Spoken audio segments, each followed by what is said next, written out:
I'm James Holder. Welcome to Full Court Football 24. Quite privileged to be joined by former West Ham United, Farnborough Town, AFC Bournemouth, Ipswich Town, Charlton Athletic and Republic of Ireland international, none other than Matt Holland. What's happening, Matt? How are you?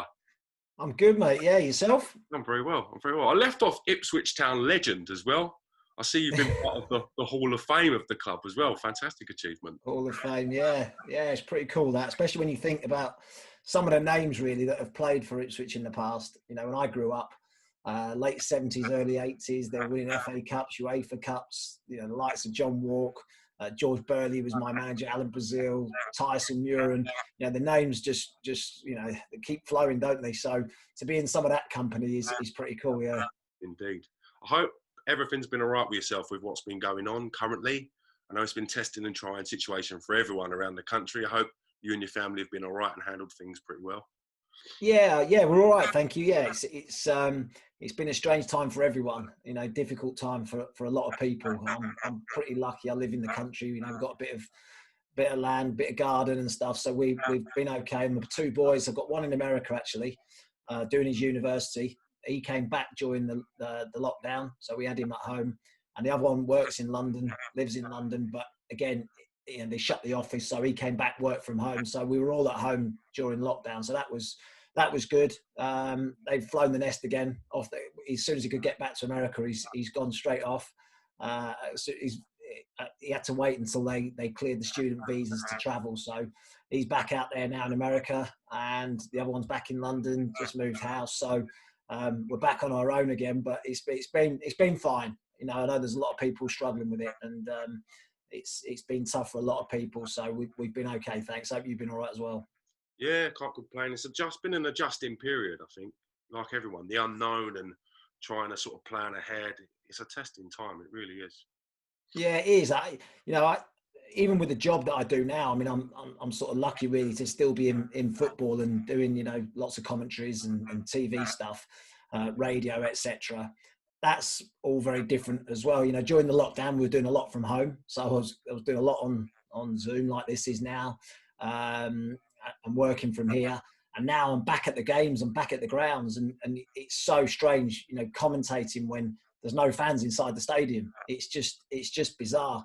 I was at Fulham on Monday night, and our commentary position was in the stand that they're building. So it was in the building site, really. But we were literally overhanging the side of the pitch, and the subs are running up and down the touchline warming up, and we're commentating, and they're turning around looking at us and listening to our commentary as we're doing it. A couple of them are laughing at me as I'm working. So normally they wouldn't hear that because of the crowd would be right on top of them. They'd just be engrossed in the game, and they wouldn't hear it. But you sort of feel quite conscious now. You're doing the commentary, and there's people looking at you as you're doing it. Yourself, you've had a fantastic career. When I look at some of the facts and stats behind it, did you end up playing like 246 games consecutively for Ipswich? Played, I think for Ipswich, it was I think it was 223 consecutive games. I'm not sure if that was league games or games in total. I actually didn't miss a league game for 6 years in total. Going back to my time at Bournemouth, when I was at Bournemouth and I moved to Ipswich, I think it was 6 years without missing a league game. The first time I missed one was because I was on international duty, and we only had, normally if you have 3 players on international duty, the game gets called off. We only had 2, so I went off and played for Ireland, and I think the game was at Gillingham actually. That was the first one I missed in 6 years. So I was pretty lucky really because I didn't suffer too many major injuries. Probably played when I shouldn't have done on occasions. I had a couple of knocks and niggles, which, you know, ordinarily, you know, you shouldn't probably have played. But I was so desperate to play that I was quite happy to have a little jab maybe and get on with it. And yeah, I was, you know, just a bit fortunate really. I never got too many bookings and stuff, so suspension was never a major issue. But I had 1 or 2 knocks and niggles, which perhaps should have kept me out of games. I want to look a little bit back on your journey today, a little bit about your childhood and stuff. What area was you brought up in?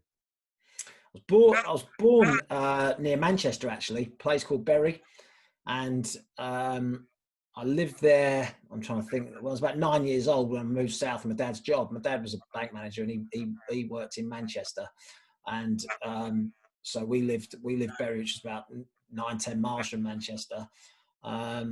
It's funny because I went to school with the two Nevilles. Actually, they were Gary was a year younger than me, and Phil was a few years again younger. And my mum used to play rounders or netball with their mum as well. So we we went to the same school. It's madness, really, when you think. And I moved when I was 9. Obviously, they stayed and ended up doing great things at United and stuff. But it's funny how things work out. Was 9-year-old Gary Neville as intense as he is now? I seem to remember he was actually. He was a year younger than us. And in our year group, it was. I remember playing football in the playground, and didn't really let anyone younger play with you, did you? But he was a good footballer, so we said, yeah, he could play. But I think he was, again, a bit like, he played really 100 mile an hour, intense, wanting to smash people, and but he was allowed to join in with us. But he was a year younger than us. So when your family relocated down south, what borough, what area would your family have settled into? Ended up because my dad's job was in London, head office in London. We moved to a place called Sawbridgeworth, which is, and people will know the name because it's where Beckham eventually bought a house and sort of lived there for a few years. But it was Hertfordshire, so it was about 45 minutes into London, 40 minutes into London on the train, and near Bishop Stortford, about sort of 10 minutes from Stansted Airport it was. What's your first memory of playing competitive football in that area? So would you be playing for your local school team? Would you have been playing for a local Sunday side? How did the initial involvement in the game start for yourself? Well, I was always playing. So even up north, like from the age of 2-3, football was my absolute passion. It was, and my dad used to play on a Saturday afternoon, and I'd go and watch him on the touchline, and just football I just absolutely loved.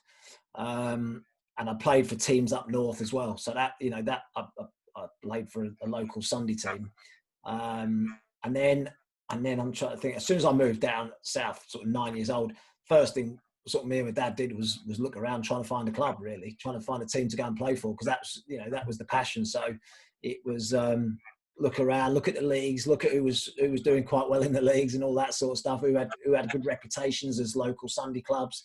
Ended up signing for a club called Bishop Stortford Hearts, and played for them for a couple of years, and then actually Harlow Sports Centre was a big team at the time, and I ended up joining them, and they were a year above myself, because they'd sort of seen me play at their age group, but wanted me to play the year above for them. Southampton's academy was the first one I joined, and that was about the age of 10, 11, something like that. So just playing Sunday football, spotted on the touchline by Southampton, and they had like a satellite centre, like a centre of excellence in Harlow. So joined their academy from the age of about 10, 11, something like that. Wow. So when you're playing academy football for Southampton, are you sort of in the system then? You're playing regularly, you're signed as a youth player, or was you just attending the centre? No, it was because it was so far away from Southampton. It was just a bit of a satellite centre, but they sort of then holidays, and then you went down to Southampton and played, a few games and stuff. So yeah, I wasn't. They actually made me a mascot of the first team to try and get me to sign. I remember going down there for a week's training, and they played Oxford, I think, at home, and asked me to be a mascot, just trying to get me to sign for them. But you're still at that. It's very different now. If you sign for a club now at sort of 10, 11, you're in the system. You train 3 times a week, maybe a game on the weekend. Back then, it wasn't really like that. You just, you trained once a week. Games and stuff were in the holidays. When you had a bit of a break, you could get a game in.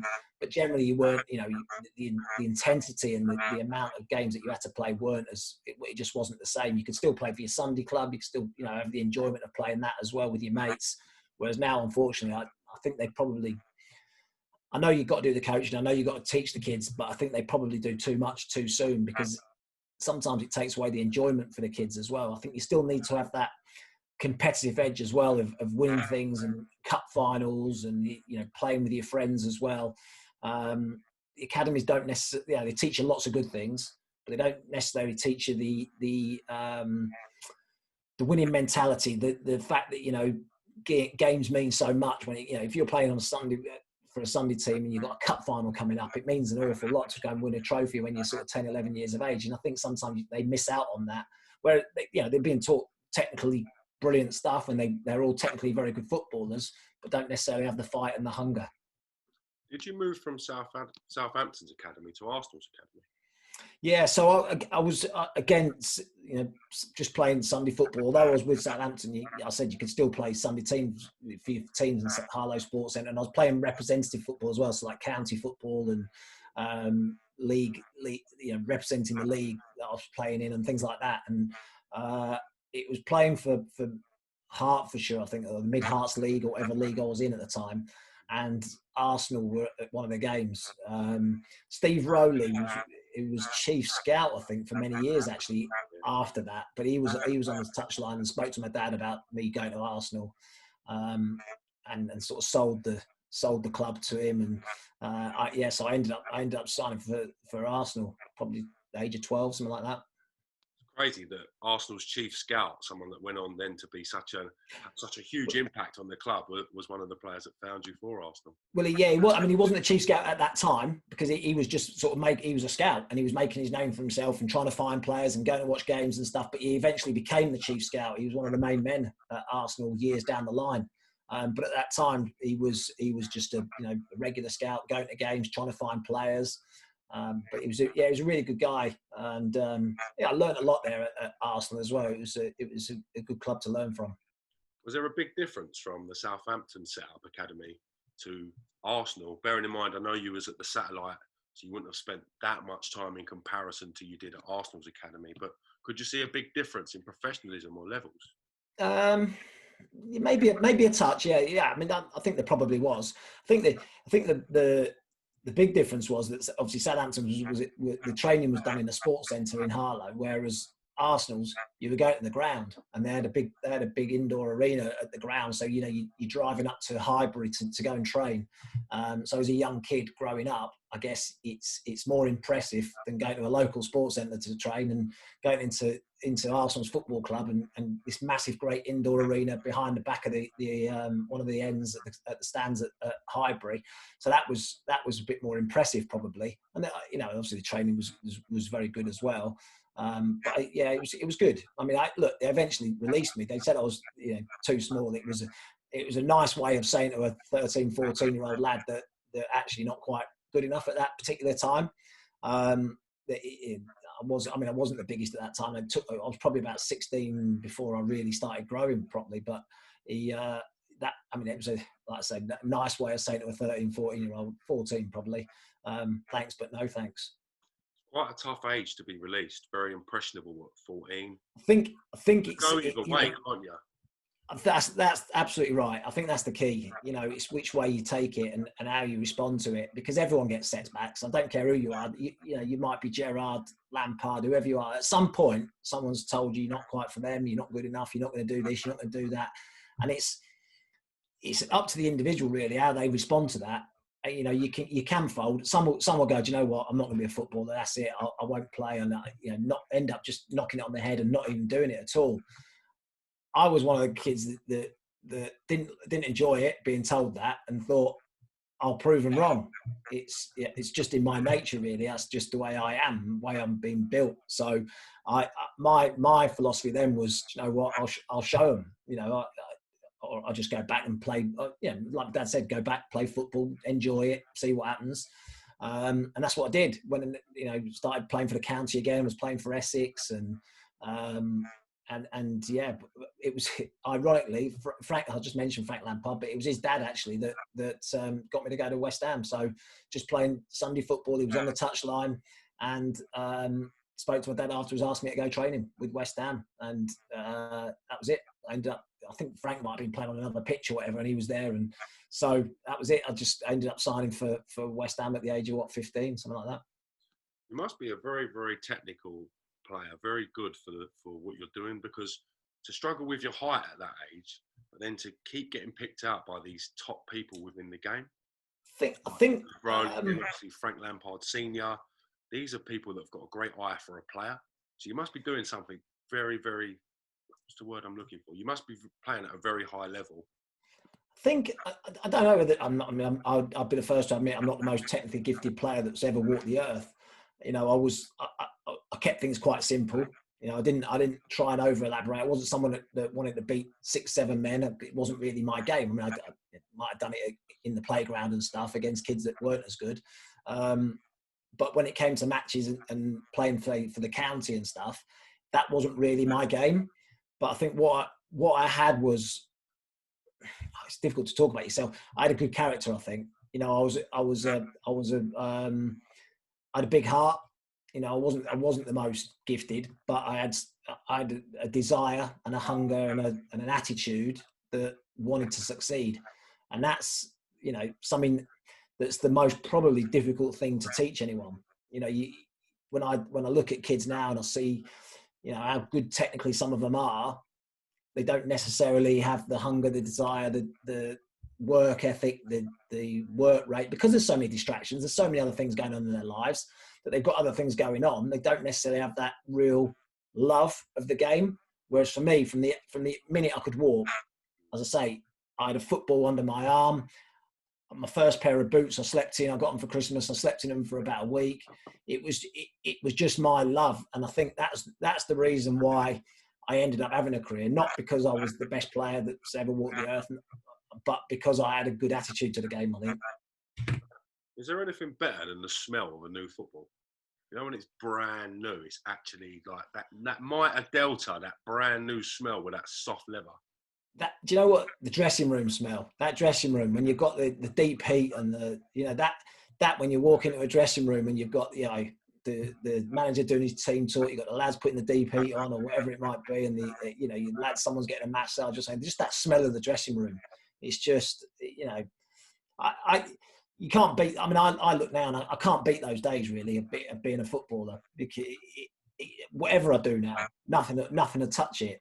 You know, people say about being a manager, and it's probably the next best thing to being a player. But it's a 24-hour day, 7-day a week job. It's a most stressful job.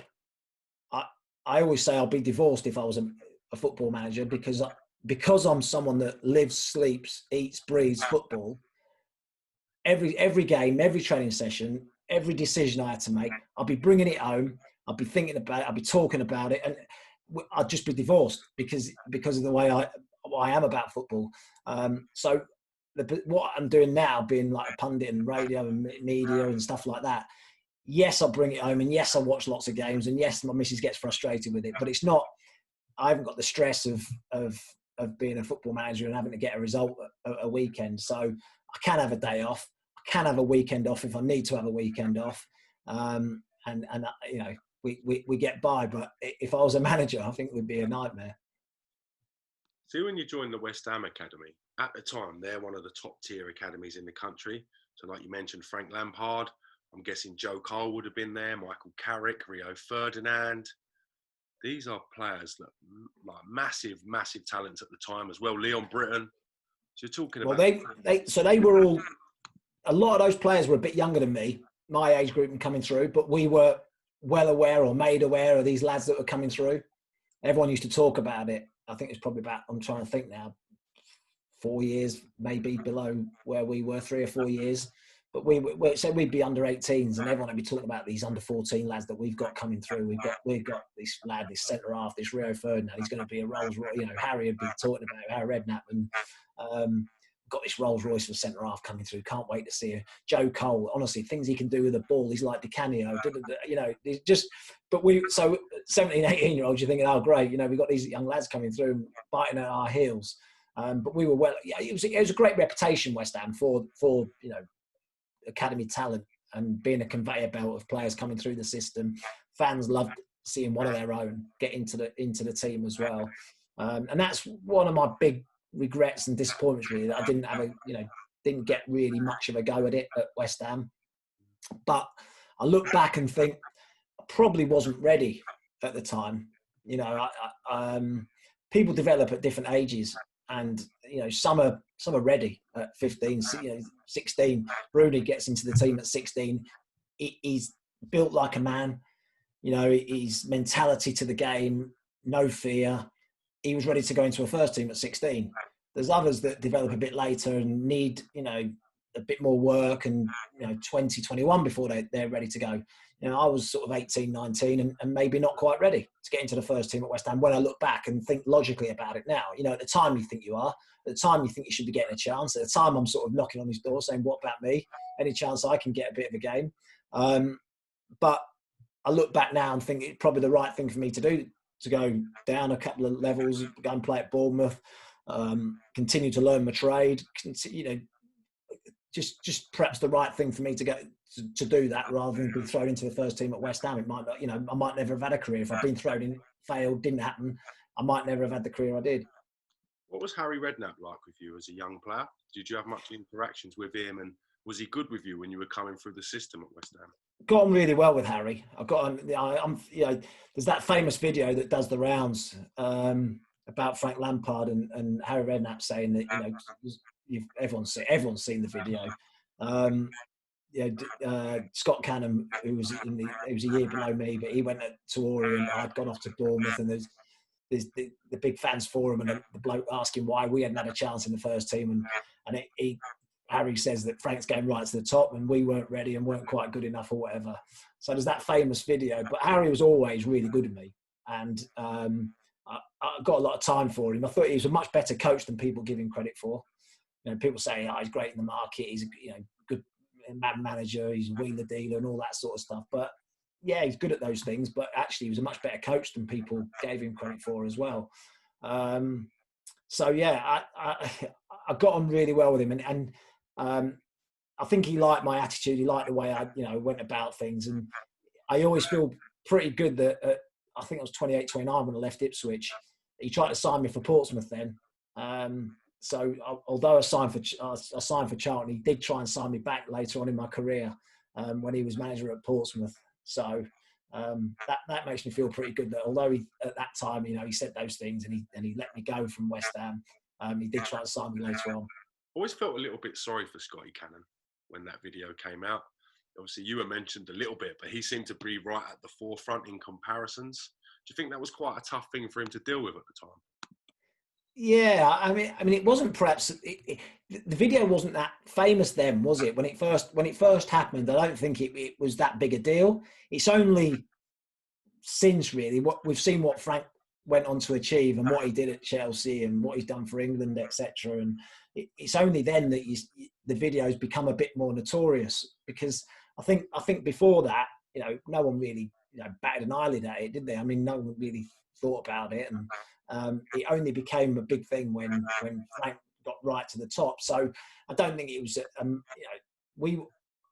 we weren't aware of that video at the time. We weren't aware of the fans forum, myself or Scott. I don't know whether I was even still at the club at the time or not. I can't remember, but I wasn't aware of the video. It's only in the last sort of 5-6 years where I've been made aware of it and seen it, and virtually everyone you speak to has seen it now. So you had a short stint out on loan at Farnborough Town before then joining AFC Bournemouth on loan. Was that very helpful as your development as a player to go out, get game time, play men's football rather than being sort of in the under 23s?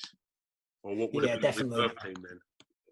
Definitely. Harry was a big one for getting players out on loan. Just because when you're at a club like West Ham, everything is done for you. You turn up, your kit's laid out in your space, your boots are cleaned, the pitches are brilliant, the balls are out, everything's set up for the training ground.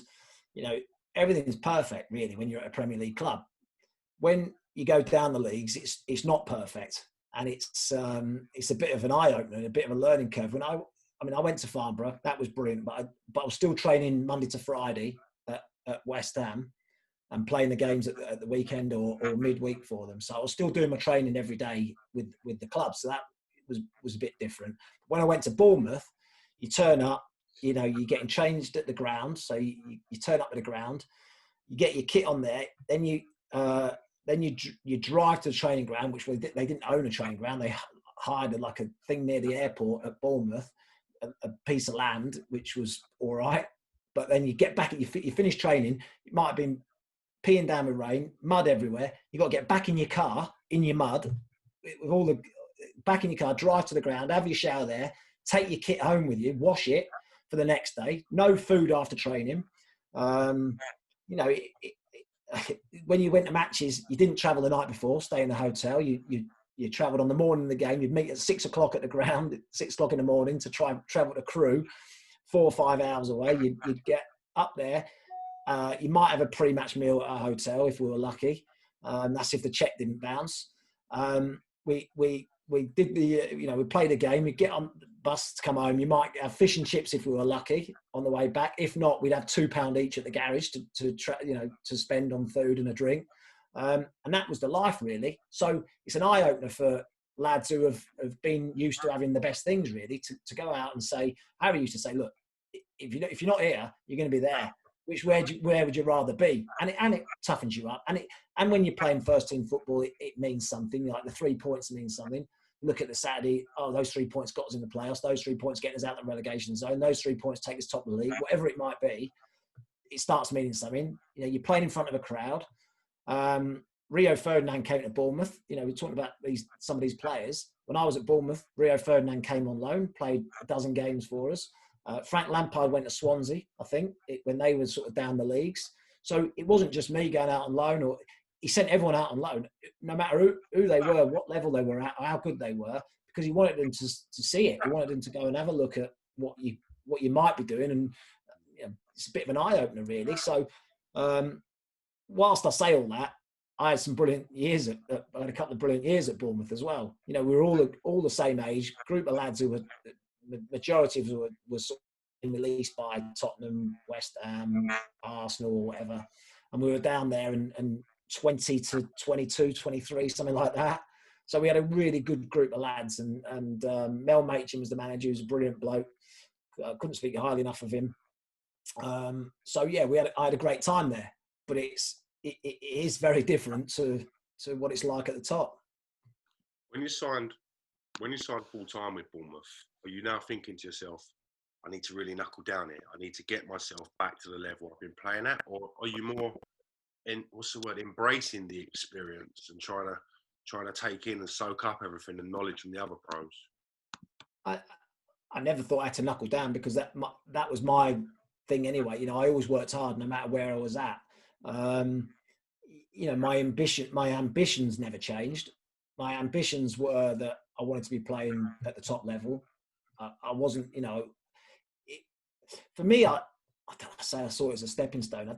Not necessarily a stepping stone, but I saw it as a getting in the shop window, proving yourself, going, you know, playing regular first team football, going showing what you can do in a first team environment, and that's the way I saw it. You know, I remember the best bit of advice I ever got given was from Tony Mowbray. So when I just joined Ipswich, I'd been at Ipswich about a year, and I was player of the year my first year at Ipswich. So I'd have been 24, and I remember sort of having a chat with Tony Mowbray, because he was perhaps the most senior player at the time, and pulled him to one side. I just said, Tony, I said, I've just been player of the year. I said, you know, what do you reckon? I see the gaffer about a new contract and, you know, a bit more money. And I said, because I'm one of the lowest paid players here. And he went, look, he said, stop. And I went, right. He said, see that? And he pointed to the pitch at Portman Road, because I remember being at Portman Road. He pointed to me. He said, see that out there? He said, if you do your job out there, everything else will follow you. The money will follow you. The contracts will follow you. People will want to sponsor you. People will buy you a car. People will do all those things. He said, the most important thing that you can do, the only thing that you need to worry about, is on a match day, you go out there and you do the business. That's the only thing you have to worry about. He said, because all the other stuff will come if you're doing it out there. So, you know, I said, all right, fair, you know, that was the best bit of advice you could ever give to someone. You know, when I see people and you know, they post things on social media and they get, you know, away from football, my advice would be just concentrate on the one thing that got you to where you are, and that is what you do on a Saturday or a match day, because that's what you remembered for. Everything else you can forget. The most important thing is what you do on the pitch, and the rewards will come. Do During your 2 seasons at Bournemouth, what was the squad camaraderie like? You mentioned a lot of lads that have been picked up from Premier League clubs that maybe haven't had a chance or it hasn't worked for them. What was the bond like amongst the players and the camaraderie amongst the squad? Really good. We all got on really well. We all lived within Bournemouth itself. It wasn't like some clubs I've played for. You've had players 30 miles that way, 30 miles that way. Everyone's sort of quite spread out. At Bournemouth, we were all young lads living in Bournemouth. We were all on top of each other, really. I mean, I had Steve Jones live with me. Used to be at West Ham. And then when he left, he went back to West Ham. Steve Robinson, who's now the manager at Motherwell, he came and lived with me.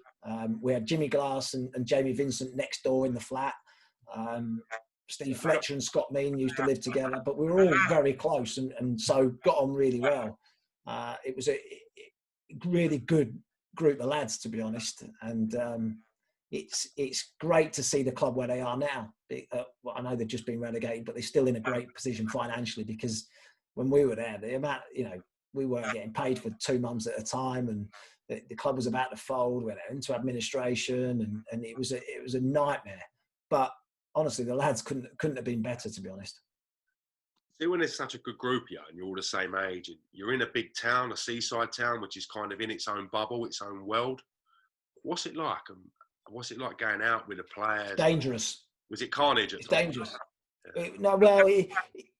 It's dangerous because it was a real party town as well, Bournemouth. And when you're a group of young lads who are playing first team football, it can be quite dangerous. I was actually, I was always someone who was quite sensible with that, really. I wouldn't be out because there was Monday night student night, I think, at the nightclub, and then there was a thing on a Thursday as well. I can't remember Thursday, but I never went. Or no, it might have been Wednesday.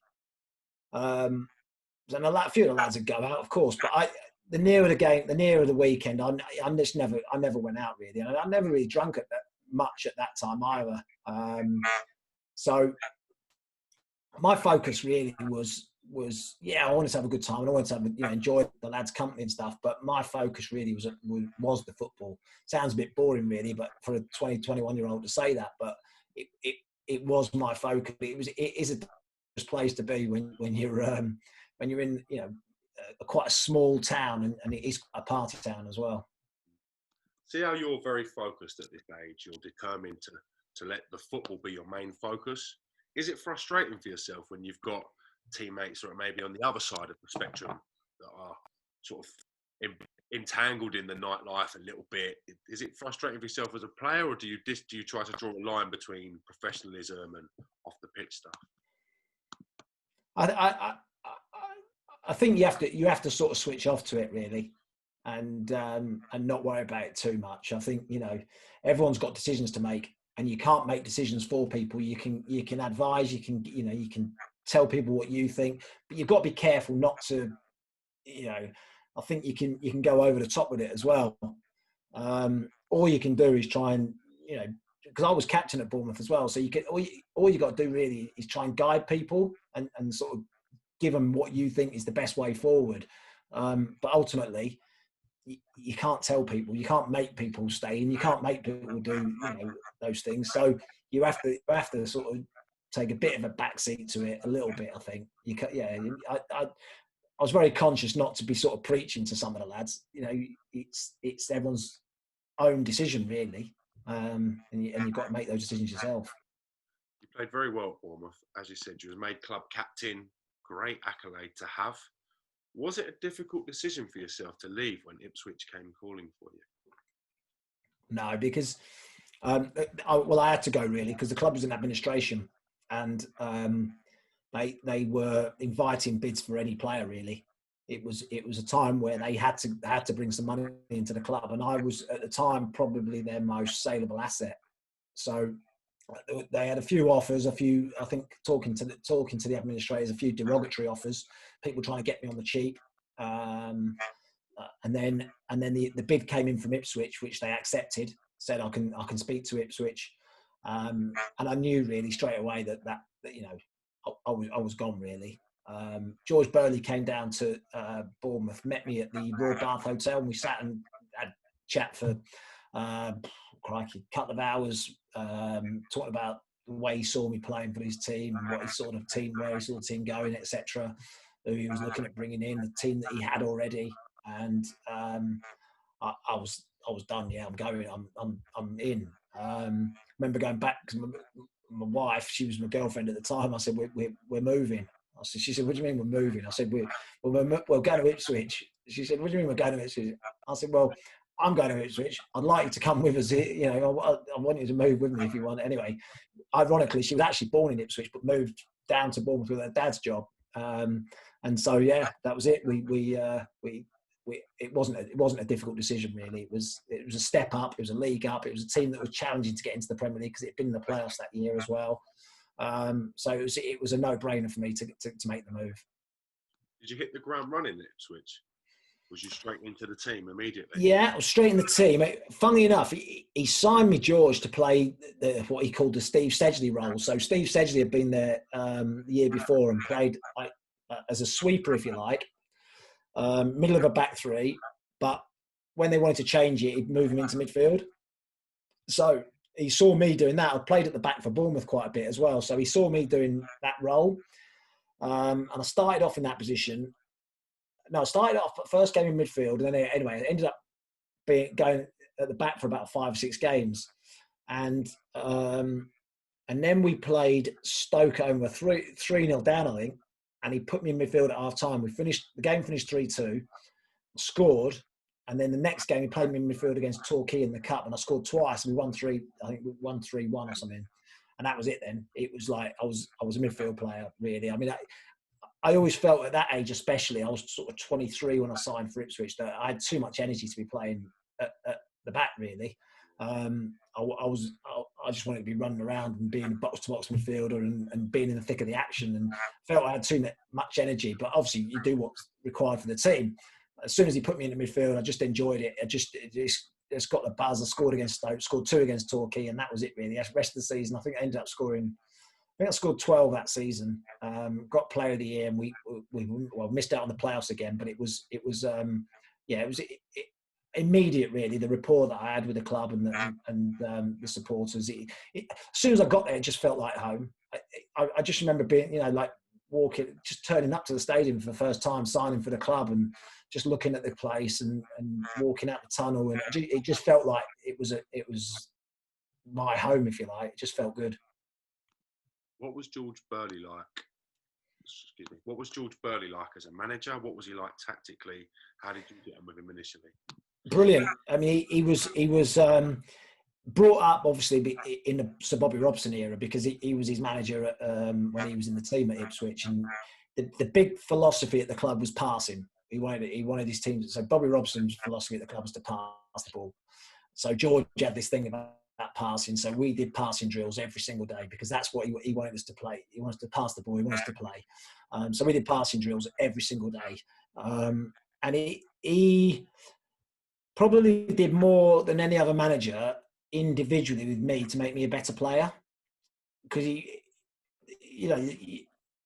you're good at certain things, but there's certain things you need to work on your game, which he recognised, and worked on the things that he felt I needed to be better at, and to make me a more rounded player. So he used to take me off after training, would have half an hour doing this or doing that and clipping balls. He always used to say, he used to use it as a golf club analogy. So he used to say, if you've got a golf bag, he said, you've got the driver, you've got like the 3-iron, the 4-iron. He said, what you need now is the sand iron and the pitching wedge. He said, you've got to be able to play those balls, just those little delicate balls, if you like, at times. So he used to work on that all the time. Just get the ball out your feet, and just put that one into that corner, and just feed it into the wide man, or over the top of the front man. And so he worked on my game a lot. And obviously, again, after a season, he made me captain there as well. So it was a good relationship, and still see him now quite a bit. And we're part of the ex-players association at the club, and it's always good catching up with him, really. He sounds like a very hands-on manager. Where very hands-on. Managers in the past have got coaches for specific roles, different duties. He seems to be taking the sessions and even adding to your game, taking you out and doing extra bits. He was probably the most hands-on manager I've ever had. In terms of being, out on the training ground, doing the sessions, joining in. He was definitely the most hands-on manager. You know, like you say, a lot of managers. Joe Royal used to sort of stand on the touchline. Willie Donachie was his coach, and he'd do all the coaching. He'd do everything. Joe would come in off the touchline very occasionally, stop the session and say what he had to say, go back off the pitch, and that'd be it. You'd hear from Joe very infrequently at training. George was taking it. You know, probably the assistant managers and the coaches probably got a bit frustrated because he did take over really at times. You know, they'd be wanting to do a session and they'd be like, "Can I?" And George would be in there doing it because he was such a hands-on manager. Found it probably quite difficult to delegate certain things to the coaches because he just had his idea about how things had to be done and everything. But he was the epitome of a tracksuit manager who wanted to be involved in it all. After winning that award in your first season, the fans taking to you so well, what was your goals coming into that second season as a player? I know you've been made club captain, which again is a huge honour for yourself.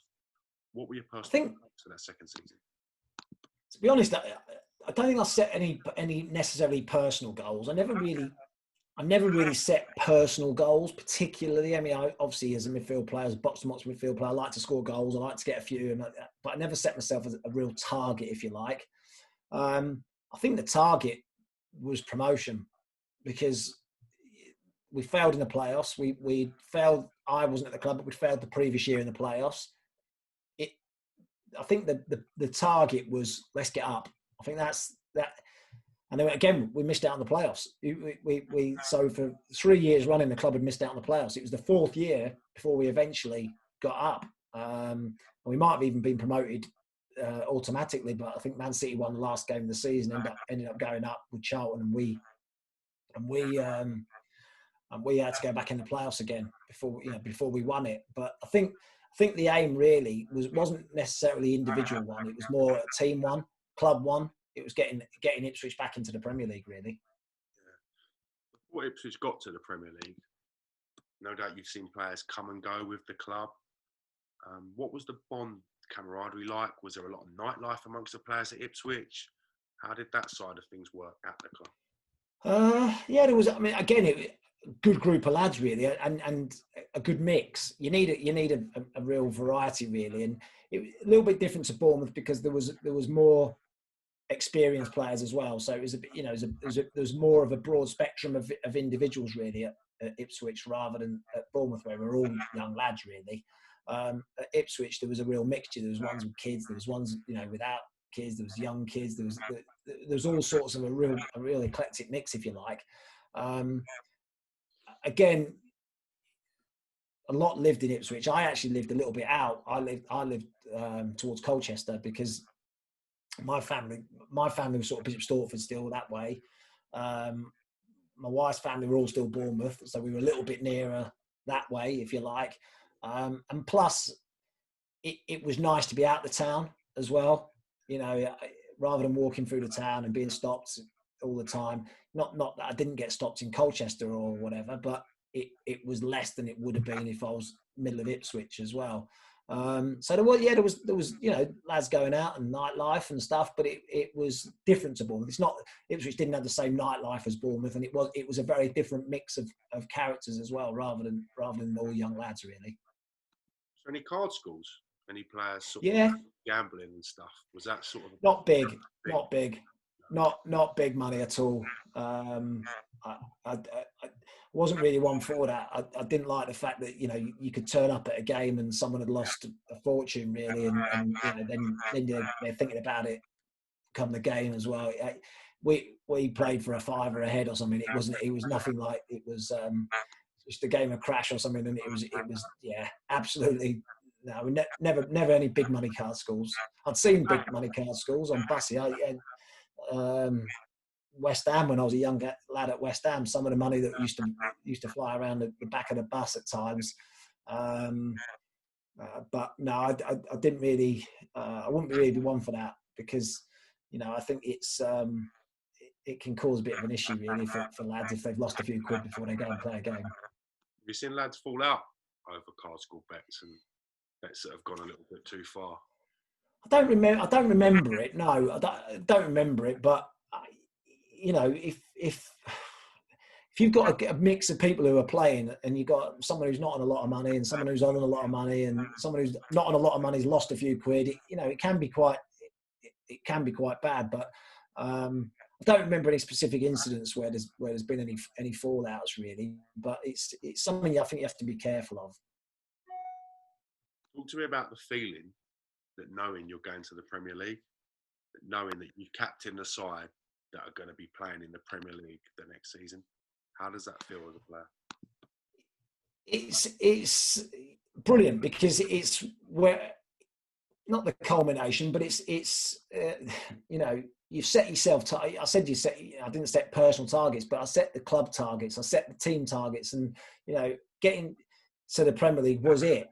And growing up, you know, you see so many top players, and you think, I'd like to play against them. I'd like to play at that level. And you know, you watch Match of the Day, all those things, and then all of a sudden, you know, you're going to be doing it. You think, yeah, this is what I've sacrificed for. This is why I've, you know, perhaps not drunk as much as some others. That's why I've not gone out as much as some others. This is why I've put the work in. This is what I wanted to do. And remember, we had a big celebration. After the game at Wembley, we had a big showground set up at like a big tent and everything, marquee at the Suffolk Showground. Big celebration, all the club and the staff and the families and everything. It was brilliant. It was really good. But I didn't really want to celebrate at the time. I was exhausted. You know, the build up to it had been intense. We'd been away a couple of nights before the game in the hotel. We played the game. I was exhausted anyway from the game because it was draining. It was mentally draining. It was physically draining. Enjoyed the celebrations, of course. I loved the bus journey back to the Suffolk Showground. But once we got there, I really just wanted to go home and watch, you know, go and celebrate with my dad, really, because my dad had sacrificed. He's not with us anymore, sadly, but he'd sacrificed so much to me as well, because he was the one that took me on a Sunday to wherever I was playing. He was the one that followed me here, there, and everywhere. Took me to training. Left work early to take me to training. You know, done all the scrapbooks from an early age. You know, I was living his dream a little bit as well, I guess. But he sacrificed so much as well to get me to that point. So just having a beer with my dad back at the house was my best celebration, really. And just sitting there looking at each other thinking, you know, like together we did it. You know, we're going to be playing the Premier League next year. It's a very exciting thing for a player. But I'm guessing for some of your teammates, it must be the end of the road as well. Maybe not having that chance to represent the club in the Premier League because new faces are going to come in. Can you talk to me about after? To be honest, that first year, everyone was given an opportunity. We didn't make too many changes. We didn't make that many big signings. Herman Haridason was the big money signing, really, for like £4 million, I think. But we didn't actually make that many signings. George trusted in the players. He realised he had a good team, I think, and didn't want to make too many changes. Obviously, you need a bit of help when you get promoted. Of course you do. But on the whole, all the lads got an opportunity, really. And that was quite a good thing, I think. You know, when you've been a team that have been 4 or 5 years together, building and doing as we had done, I think they deserved that opportunity to have a go at the next level as well. And I think George recognised that, and so he was conscious not to make too many changes, I think. Who was your first game in the Premier League? Tottenham away. We got beat 3-1. We went 1-0 up. We went 1-0 up after 10 minutes, and we played all right, actually. We played okay, and then they brought on Redbrough, I think, £20 million signing. They ended up winning 3-1. Made a couple of mistakes at the back. Lost 3-1, came off the pitch and thought, blimey, that's a bit of an eye-opener, because, you know, if we'd have played that well in a championship, we'd have won 3-1. There's no question about it. And the next game, that was on the Saturday, and on the Tuesday night we played Man United at home, and they'd just done the treble not long ago, and we ended up drawing the game 1-1. Went 1-0 up, they equalised, and they had them all playing Beckham, Giggs, all that lot, and that was the moment, really, I think, that we came off and thought, you know what, we might be all right here, because we had brilliant crowd. The noise was unbelievable. Under the floodlights at Portman Road, we drew 1-1 with Man United, who were the champions. I think that was the one where we got that bit of confidence and thought, well, hey, we might be right this year.